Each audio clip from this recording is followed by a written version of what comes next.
Welcome along to today's video discussion. I'm Justin Briley. This is unbelievable. Joseph, knowing that his brothers have committed evil against him, in the situation of what the brothers did to Joseph, he does not say, oh, you're just puppets on a string, so it doesn't really matter. He knew what filled their hearts. And yet, in the very same sentence, he says, God intended it for good and to save many alive to this day. Is that a kind of a good example of Calvinism? Or it's a great example of Molinism. I love the Joseph story because it so perfectly illustrates human freedom within the providence of God.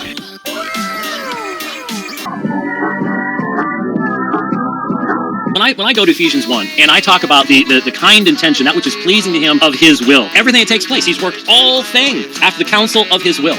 Yes. That is central to what the Calvinist is saying in regards to how God is working, and it is coming forth from the text. Do you see a difference between having our theology derived from the text and having something that determines what our theology can be that comes from outside the text? I don't think that your theology or the Calvinist theology is derived directly from the text. It seems to me that we're both trying to enunciate theological models that will make sense of the data of Scripture, but the Scripture nowhere teaches unilateral divine determinism of every human act, especially evil acts. And yet on this view, it is God who moves the will of the creature to do sinful acts, and then he punishes them for it. If it's evil to cause someone to do evil, it makes God himself evil.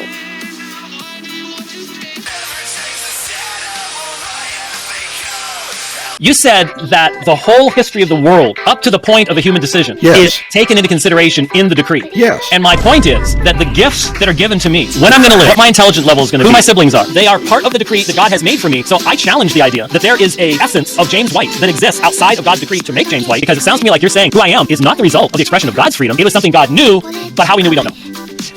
That's because you're a determinist, James. And I'm not.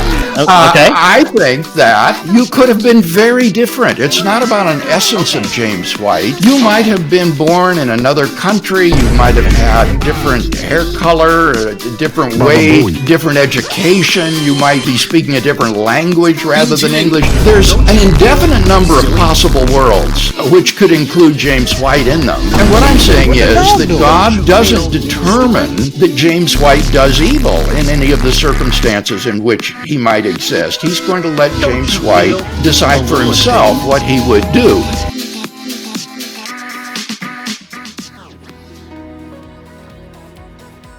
Well, I was hoping for biblical argumentation. Will you admit that there is no text that we can go to that you can point to and says that specifically teaches Molinism? Of course you can't. Okay. Neither can you go to a text in Scripture that teaches unilateral divine determinism. Divine determinism. Divine determinism.